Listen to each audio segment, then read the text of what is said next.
Vamos lá. Pessoal, o islamismo é uma das três grandes religiões monoteístas, né? A primeira é o judaísmo, a segunda é o cristianismo e a terceira é o islamismo, na ordem cronológica mesmo, né? E isso tem uma grande influência no Islã, porque o Islã carrega, né, uma influência do desenvolvimento do judaísmo, do cristianismo, culminando aí na civilização islâmica. Então nós temos a grande parte da sociedade com a influência da civilização judaico-cristã e islâmica. Eu cheguei a dar uma introdução, né, na última aula sobre o surgimento do Islã, não cheguei? Fala comigo. Falei do politeísmo árabe, falei da mistura das religiões da Península Ibérica, da Península Arábica, né, do politeísmo daquela região, do judaísmo e do cristianismo. Fala comigo. Eu cheguei a fazer essa introdução, não cheguei? Me dá um retorno aí, gente, por favor. Ou vocês acham que eu tenho que falar nisso de novo? Nesse pré-islamismo. É o que a gente chama de pré-islamismo. Eram as condições anteriores para surgir o Islã. Só o Matheus está me ouvindo, gente? Só o Matheus está me acompanhando?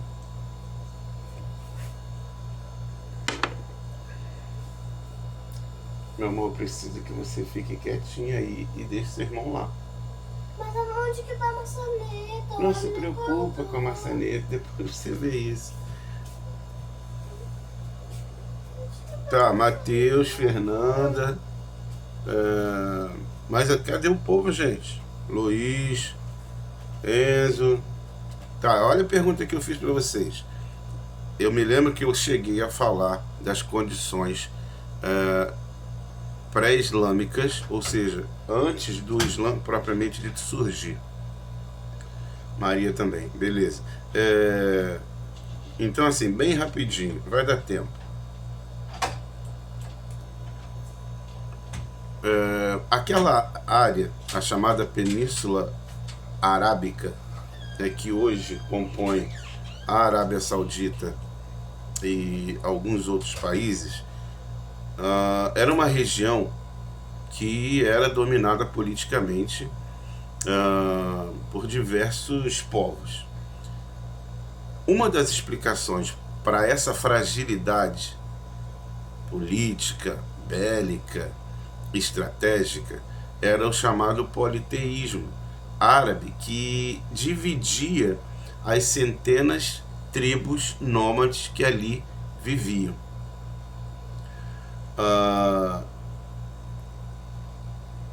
Essa fragilidade, oriunda dessa diversidade religiosa, ela era muito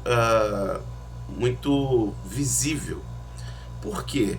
Porque as tribos que ali viviam, elas às vezes entravam em conflitos e batalhas por questões de definir qual é o nome de um deus, para você ter ideia. Havia uma divindade para cada tribo, para cada clã, e isso fragilizava demais o povo daquela área ali, tá? Quem percebeu isso? Quem teve essa percepção? Quem conseguiu enxergar que essa fragilidade, ela era uma fragilidade oriunda dessa multidiversidade de divindades? Foi o Quraishita, Maomé. Quraishita é uma das tribos ali que era uma das maiores daquela região. Ele percebeu que essa fragilidade ela era por conta de toda essa divisão que a religião proporcionava, né? Então ele percebe o seguinte: só seria possível fortalecer o povo daquela região se todas as tribos fossem unificadas numa fé. Gente, deixa eu falar com vocês. Essa é uma análise histórica, científica, metodológica. É a mesma análise que a gente faria, por exemplo, do judaísmo, do cristianismo, do hinduísmo e de qualquer outra religião. Os aspectos sobrenaturais, transcendentais, metafísicos, subjetivos e pessoais, isso não cabe à ciência. Eu não vou discutir, nem podemos discutir se Maomé era inspirado ou não, ou se isso foi uma ação de Deus para corrigir os erros do judaísmo e do cristianismo. A gente não pode entrar nisso. O que a gente tem que analisar são os fatos, e os fatos de forma científica, como a gente está fazendo aqui. Por que eu estou falando isso? Porque a fé islâmica cresceu muito e pode ser que alguém se sinta menosprezado na sua fé. Como eu tento falar com todas as turmas e pensar que todas as religiões têm suas estruturas mitológicas, e não é necessariamente essa estrutura mitológica ela seja uma mentira, mas uma tentativa de explicar a realidade. Assim como o cristianismo tem seus mitos, o judaísmo também, as religiões de matrizes africanas, as religiões vikings e por aí vai. Então, Maomé percebeu que ele teria uma potência, os árabes seriam uma potência se fossem unificados numa religião. Como Maomé era comerciante, tinha muito trânsito com os judeus e com os cristãos, ele é muito influenciado pelo judaísmo e pelo cristianismo, ou pela cristandade. E começa a perceber que poderia agregar valores judaicos e agregar valores cristãos numa religião que pudesse se apresentar como alternativa a todas as religiões que até então se apresentavam como o judaísmo e o cristianismo.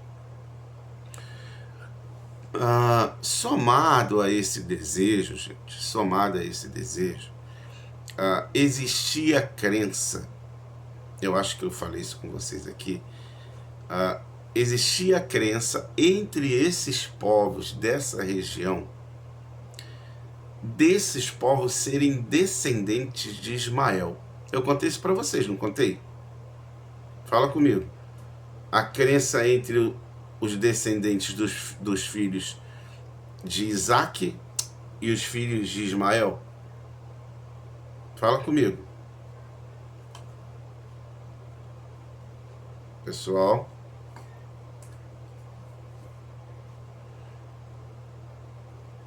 Existia uma crença popular, no meio da sabedoria popular, existia a crença de que os árabes eram filhos de Ismael. Cadê? Deixa eu voltar aqui.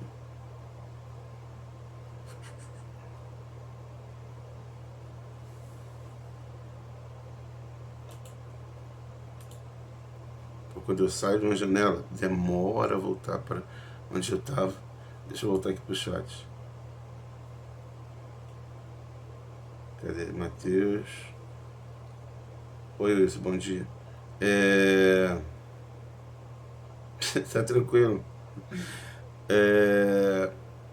Eu cheguei a falar assim que existia a crença naquela região ali de que os árabes eram filhos de Ismaelita, eram filhos de Ismael, então eles se consideravam ismaelitas. Isso também fez com que fosse fácil misturar o judaísmo com o cristianismo e esse politeísmo árabe. Por mais que os árabes fossem politeístas, eles tinham tradições baseado nessas crenças, vindas tanto do judaísmo como do cristianismo. Essas tribos eram chamadas tribos semitas, tá? Que também é descendente de Sem, que era o filho preferido de Noé. Então, gente, a mistura com o islamismo, a mistura com o judaísmo e com o cristianismo não vem do nada. Tá certo, gente? Vocês estão conseguindo acompanhar isso? O Islã, o Maomé não fica assim, ele acorda da noite pro dia e fala, pô, vamos pegar esse bolo doido aí, todinho, vamos botar num caldeirão e vamos fazer uma religião. Isso não acontece assim. É um processo em que ele analisa todo o histórico daquela região, da influência do judaísmo, da influência do cristianismo nas religiões locais, e o grande start que o Maomé vai ter é o quê? É tentar centralizar tudo isso numa religião só, numa fé só. Estão conseguindo acompanhar, gente? Fala comigo.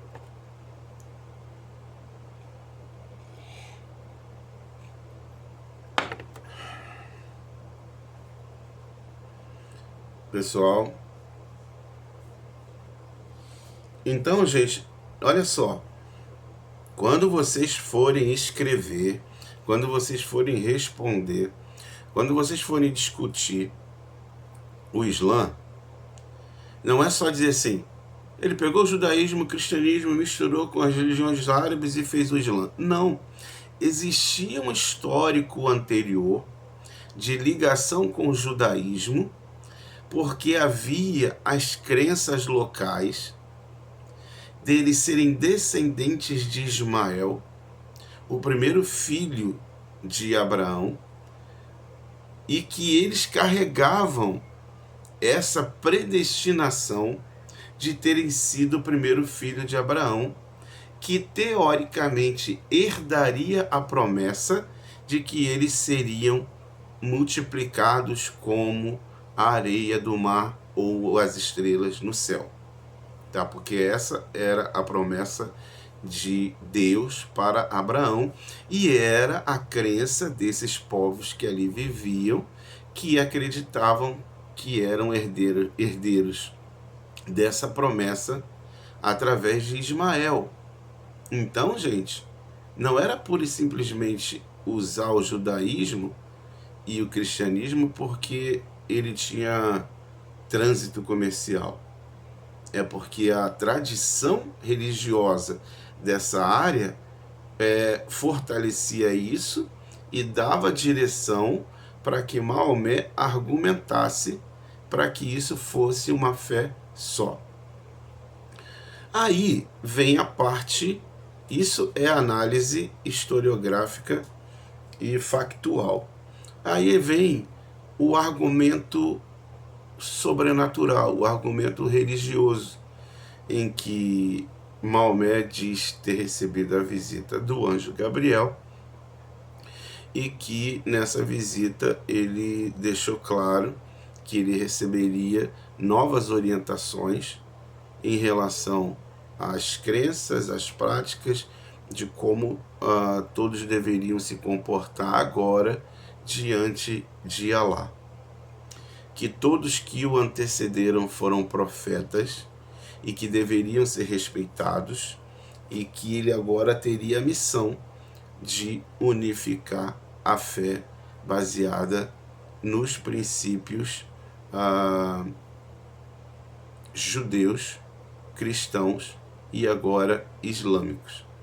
Maomé recebe, segundo ele, recebe do anjo Gabriel o Alcorão, e nesse Alcorão todas as regras de fé e prática. Entre elas, as principais que vocês podem ver aí no livro, na página... tem os 5 pilares, página 616. Quem quiser abrir aí, na página 616, tem os 5 pilares, que só você tem... deixa eu ver se eu consigo lembrar aqui, porque esse troço não abre. Primeiro deles, né? Só Allah é Deus. Allah é o único Deus, tá? Tem a visita a Meca, que é obrigado, todo muçulmano tem que fazer uma vez na vida, e a oração feita durante o dia, 5 vezes, voltado para Meca, se não me engano. O jejum, agora abriu aqui. A oração dos fiéis deve ser feita 5 vezes ao dia, voltado para Meca, isso mesmo. Jejum no Ramadã, né, que é o mês sagrado, e a caridade com os pobres. Então, esses são os 5 pilares da religião islâmica. Aí eu pergunto para vocês, para nós, que vivemos numa sociedade e numa civilização judaico-cristã, qual é o conflito com o judaísmo e o cristianismo? Alguém sabe me dizer? Olhando esses 5 pilares aí, qual é o conflito com o judaísmo e com o cristianismo? Alguém quer me responder? Vão acumular milhas de pontos para o futuro, hein? Quando vocês precisarem de pontos, vai estar guardado. Fala comigo.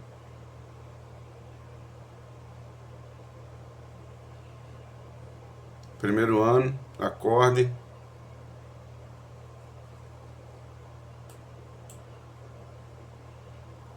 Vendo esses 5 pilares,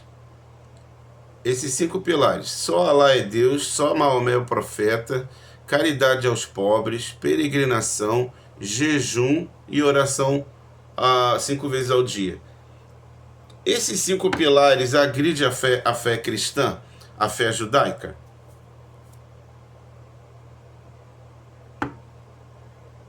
Agride. Isso aí, Enzo. Primeiro é só Allah é Deus e só há um profeta.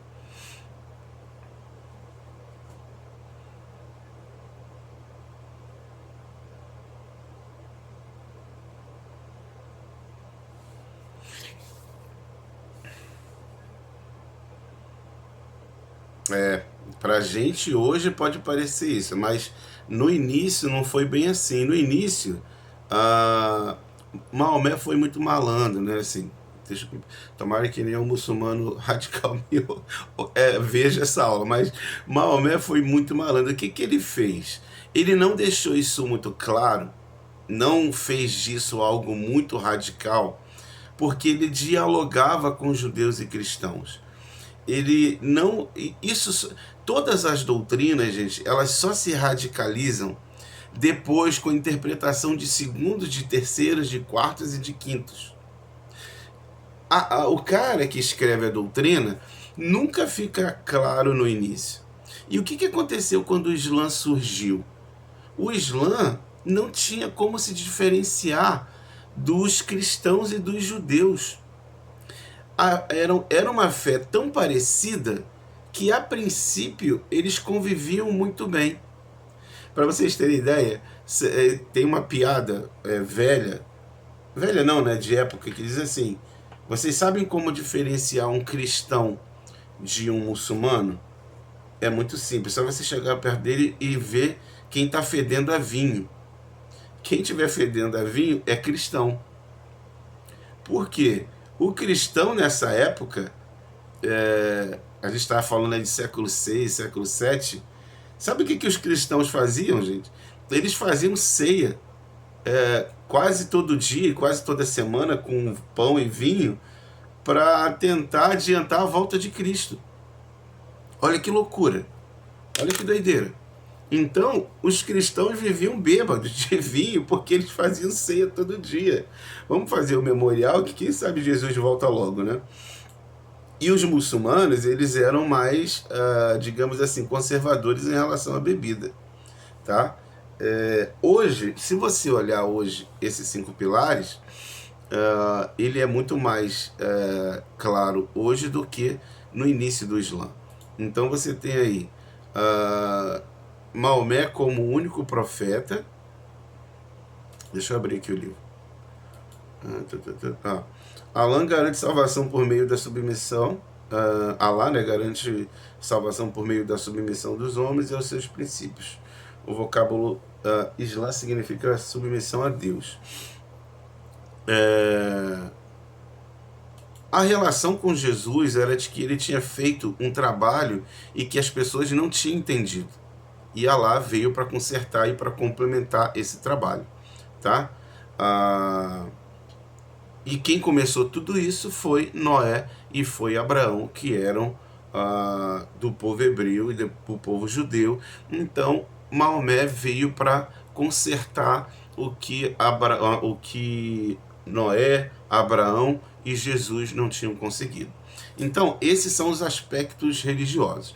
Vamos para os aspectos políticos e econômicos. O que aconteceu na prática? Aconteceu justamente aquilo que Maomé queria, que era a unificação de todos esses povos da Península Arábica, tornando essa região uma potência porque estava debaixo de uma autoridade. Qual era a autoridade? Era o livro sagrado dos muçulmanos, que Maomé disse que recebeu do anjo Gabriel. Maomé, que não sabia nem ler direito, não sabia nem escrever, conseguiu escrever o Alcorão. Sabe lá como, né? Pela fé que ele teve, pelo milagre que aconteceu. Agora, o fato é que essa região ela foi unificada, né, e dentro da religião islâmica. Agora, gente, vamos lá entender. Agora vocês vão conseguir entender por que existem vários comportamentos muçulmanos. Fala pra mim, gente. Quem nunca fez uma piada com o muçulmano chamando ele de terrorista? Ou fez ou já riu? Ou achou normal?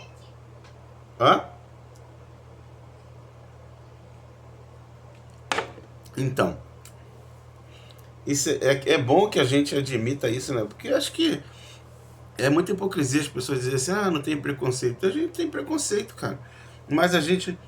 O conhecimento ele faz com que você perceba isso e tente melhorar, né? E não reproduzir.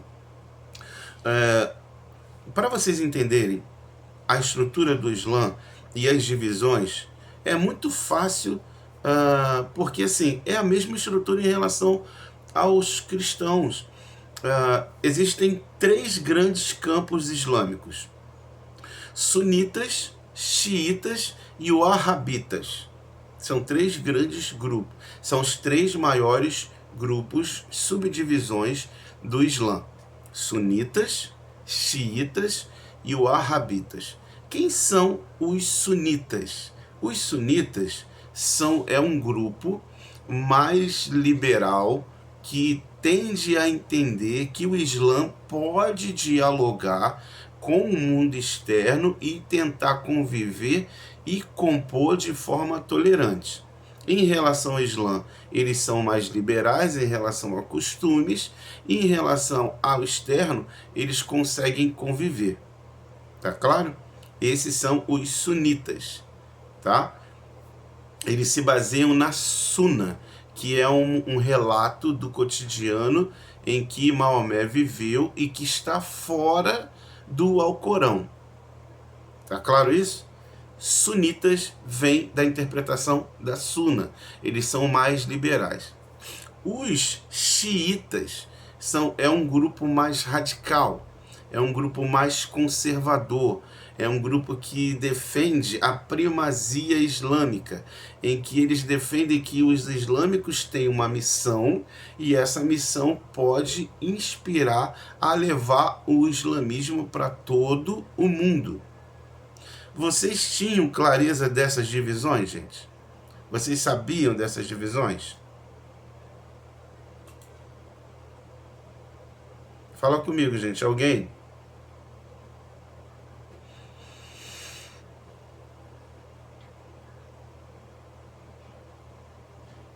Então, Essa divisão não lembra vocês outras divisões de outras religiões? Por exemplo, no catolicismo você tem a religião romana. Dentro dos católicos romanos você tem os carismáticos, você tem os mais liberais. Entre os protestantes você tem os tradicionais, tem os pentecostais, os neopentecostais e tem outros grupos mais radicais ainda. Então, assim, para cada grupo religioso tem as chamadas correntes ou divisões.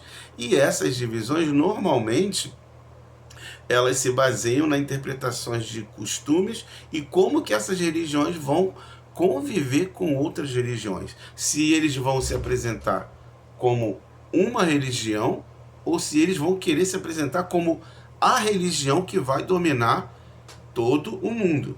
É muito diferente, tá, gente? Agora, existe um terceiro grupo. O terceiro grupo do Islã é os chamados Wahhabitas. Eles são os caras que dão base para tudo isso que hoje, infelizmente, as pessoas fazem piadas. São os mais extremos, os mais ortodoxos, os mais radicais que interpretam o Alcorão de forma literal e que no Alcorão eles colocam valores que não estão lá. Gente, pelo amor de Deus, isso não é difícil de entender. É só vocês olharem para a história da cristandade e ver. Os católicos não apoiaram Hitler? Os católicos não apoiaram Mussolini? Os protestantes não apoiaram os americanos lá assassinando os índios, exterminando todo mundo? Os protestantes americanos não eram racistas? Eles não apoiaram a Ku Klux Klan? Na verdade, os protestantes batistas americanos brancos eram a Ku Klux Klan. A Ku Klux Klan era uma organização batista. Aí eu digo para vocês, pelo fato da clã ter sido batista, vocês vão dizer que toda a igreja batista no mundo inteiro é racista? Não é, gente. Como os católicos lá na Itália, que apoiaram Mussolini. Como os metodistas que apoiaram o governo George W. Bush quando ele massacrou o Iraque na década de 90, dizendo que o Bush era um instrumento nas mãos de Deus para levar o cristianismo para todo mundo. Então, não dá para você olhar para o Islã e achar que eles são terroristas se vocês não conhecem as divisões das religiões da religião muçulmana. Os wahhabitas, eles respondem por 0,003 dos islâmicos. Só que é o seguinte, as pessoas tendem a ver aquilo que é ruim, que é o pior, a parte mais radical da religião. E ver porque também é a que dá mais prejuízo, é a que atinge mais as pessoas. O Osama Bin Laden, ele era um wahhabita, ele fazia parte desse grupo. Entenderam? Então, assim, espero que a partir de hoje vocês tenham um outro olhar sobre o Islã. O Islã, gente, é abnegação, é entrega, é fé, é uma organização de crença que, se você analisar, dá inveja, cara. Você olha um muçulmano, de como que ele consegue acreditar, de crer naquilo que ele está se propondo a acreditar, de como que ele se entrega. O ritual da oração 5 vezes ao dia, para quem, não sei se alguém já teve oportunidade de conviver, né? Eu já tive muito próximo de uma pessoa muçulmana, então assim, eu posso dizer para vocês como é bonito e de se admirar a fé dos muçulmanos, né?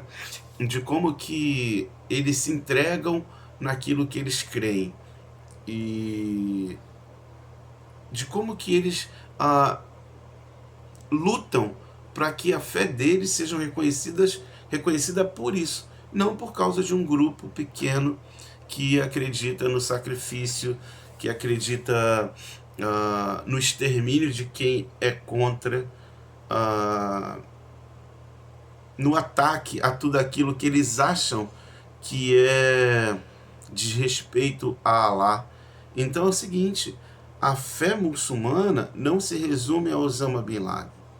A fé muçulmana não se resume ao homem-bomba, mas na caridade, na fé, na busca por Meca. Todo muçulmano tem que tentar ir pelo menos uma vez na vida a Meca e fazer a peregrinação. Então, no respeito, gente, eu estou tentando encontrar a palavra, não é solenidade não, mas é na reverência, essa é a palavra, na reverência em que o muçulmano tem com o Alcorão. Vocês podem achar, eu já fui religioso, hoje não sou mais, graças a Deus. Eu consigo ter uma ligação melhor com Deus não sendo religioso. Isso é um comentário pessoal. Mas a questão é, eu consigo ver como é bonito o muçulmano tendo reverência e cuidado com o Alcorão, por exemplo. Gente, preste atenção. Eu vou fazer essa comparação, mas só para vocês terem uma referência. Eu não estou atacando o indivíduo que faça isso. Mas olha só, nós que somos cristãos, onde que a Bíblia está? Cadê? Deixa eu botar aqui no chat. Para nós que somos cristãos, pastor, eu não sou cristão, não estou dizendo que você é. Eu estou falando como civilização, como sociedade. A sociedade cristã vê a Bíblia como regra de fé e prática, beleza. Mas aonde a Bíblia fica, gente? A Bíblia fica em cima de um painel de um carro, ela fica em cima da estante, ela fica jogada não sei aonde, ela está do lado do pote de café, ela está dentro da bolsa, a Bíblia está em qualquer lugar. Aí você pode falar assim, não, a palavra de Deus tem que nos acompanhar. Mas o muçulmano não vê, gente. O muçulmano não vê o Alcorão assim. O Alcorão é sagrado. Ele tem que ficar num lugar em destaque, cuidado, acima da cabeça. Você não pode pegar o Alcorão em árabe se você não tiver tomado banho. As mulheres não podem ler o Alcorão se estiverem menstruadas. Cara, é um ritual? É um ritual. Mas o que eu estou destacando é a reverência deles. Eu não estou dizendo se eles estão certo ou estão errado. Estou dizendo que é o respeito que eles têm por aquilo que eles acreditam que é sagrado. Vocês estão conseguindo me entender, gente? Estão falando demais? Estão me acompanhando? Fala comigo.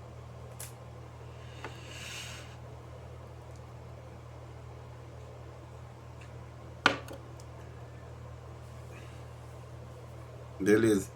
Então é o seguinte, o Islã, ele é muito ortodoxo na prática da sua fé.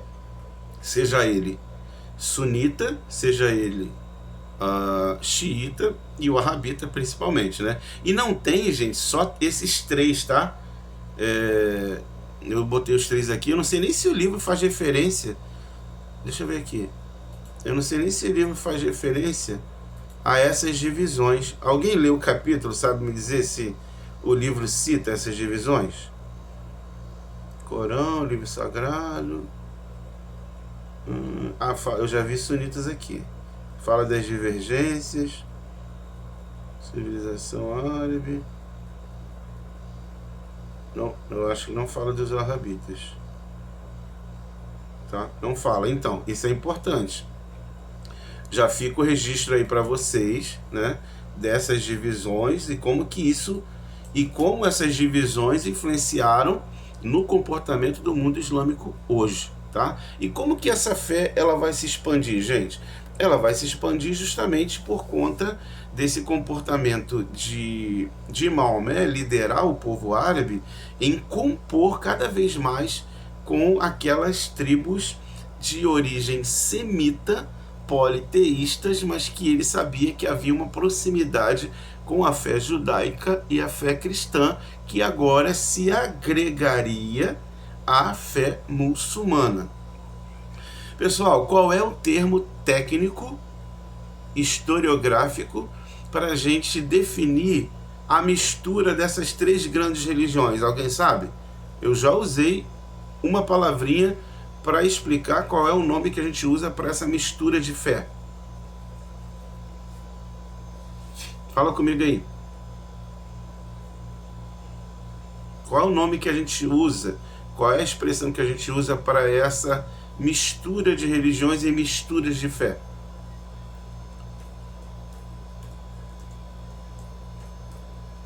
Tô escrevendo, hein? Mas fala aí, alguém sabe?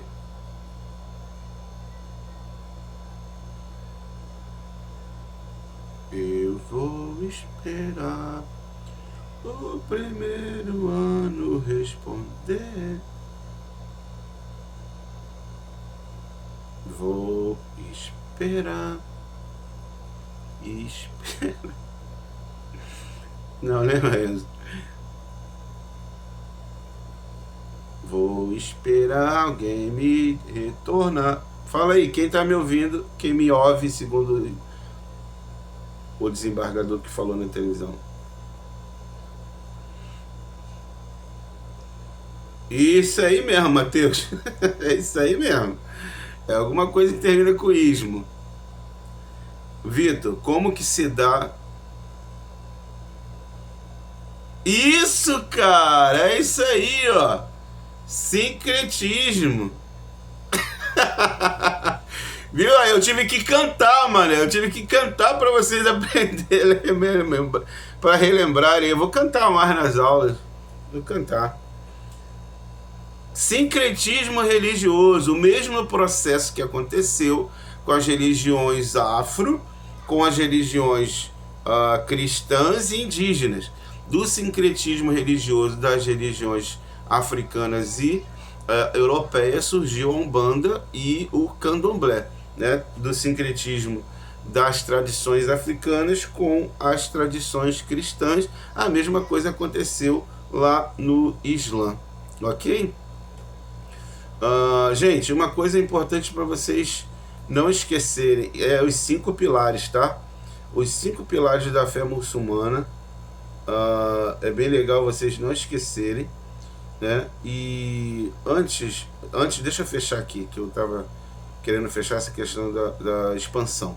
Então, Maomé vai se aproveitar, deixa eu voltar a minha tela, Maomé vai se aproveitar desse sincretismo, dessa proximidade, dessa mistura, e vai começar a avançar fazendo alianças, conquistando povos, usando aquele discurso, nós somos povos semitas que agora somos regidos por uma nova fé que Deus, Alá, me enviou através do anjo Gabriel, e eu vim aqui para liderar vocês, para expandir a nossa civilização e levar aquilo que Deus quer para as pessoas, né? Que é a paz, a fé, a reverência, e é por isso que eu estava falando da reverência. Vocês entenderam, gente, quando eu fiz a comparação com o comportamento dos cristãos? Não quero ninguém depois me processando aí, dizendo que eu chamei cristão de relaxado, de relapso. Não é isso, é a comparação com o mundo muçulmano, de como que os muçulmanos têm reverência. Outra coisa, na hora de orar, as 5 vezes que eles oram por dia, eles não oram de qualquer jeito. Eles têm que tomar banho, estar arrumado, sabe? De uma forma que eles vão ter um encontro com Deus. Não é algo que é de qualquer jeito. Aí o cristão vai dizer assim, isso aí é coisa de maluco, Deus fala com a gente de qualquer jeito, porque eu tenho intimidade com Deus.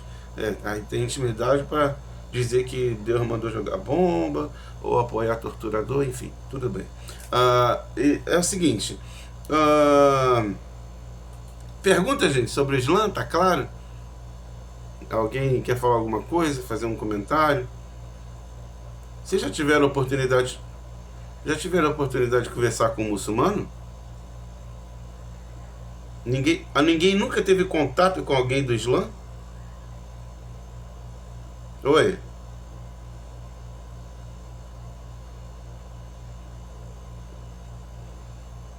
Só Alá é Deus, Maomé é o único profeta, peregrinação a Meca, ajudar os pobres, 5 vezes oração 5 vezes ao dia, e tem mais um, deixa eu olhar o livro aqui, tá na página, deixa eu ver aqui, vamos lá, de cabeça, hein? Eu falei 4 aí. Só Alá é Deus e Maomé é o único profeta, esmola aos pobres, acho que faltava essa, né? Porra, meu computador é muito lento, cara. Tá indo. Vocês não estão com o livro aberto não, gente? Não, né? Ah, o jejum, faltou o jejum. Eu falei os 4. Oração dos fiéis 5 vezes ao dia. Só Alá é Deus e Maomé seu profeta. Jejum no Ramadã, que é o mês sagrado. Caridade com os pobres. E peregrinação a Meca. Fechou?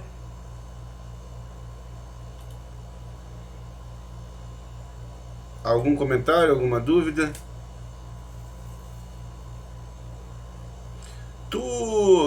Quem tá falando que tá anotando? Tu não tem livro não, Edvigo? Ah, tá, beleza. Então é o seguinte, se der tudo certo, o Deus Google não impedir essa gravação de jogar lá, vai ficar lá um registro depois para vocês verem, tá bom? Dá um ok. Vai aparecer, tá gravado, pô, tá gravado. Até o chat. Não, se você quiser, eu baixo o vídeo, corto lá e volto até no meu status aí, pô.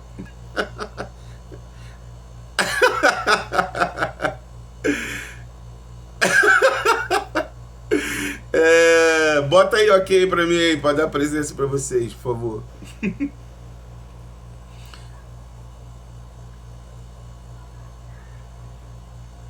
No mais, então, vamos embora, gente. Bota aí a presença aí, que eu vou fechar. Mais presenças, mais ok. No mais, então, salam aleikum. Que a paz esteja com vocês. Qualquer dúvida, me chame. Eu tô em casa e espero que vocês também. Tchau, tchau, gente. Salam aleikum.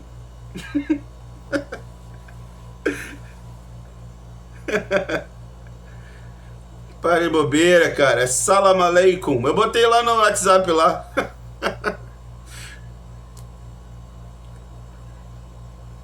Cara, que a paz esteja convosco.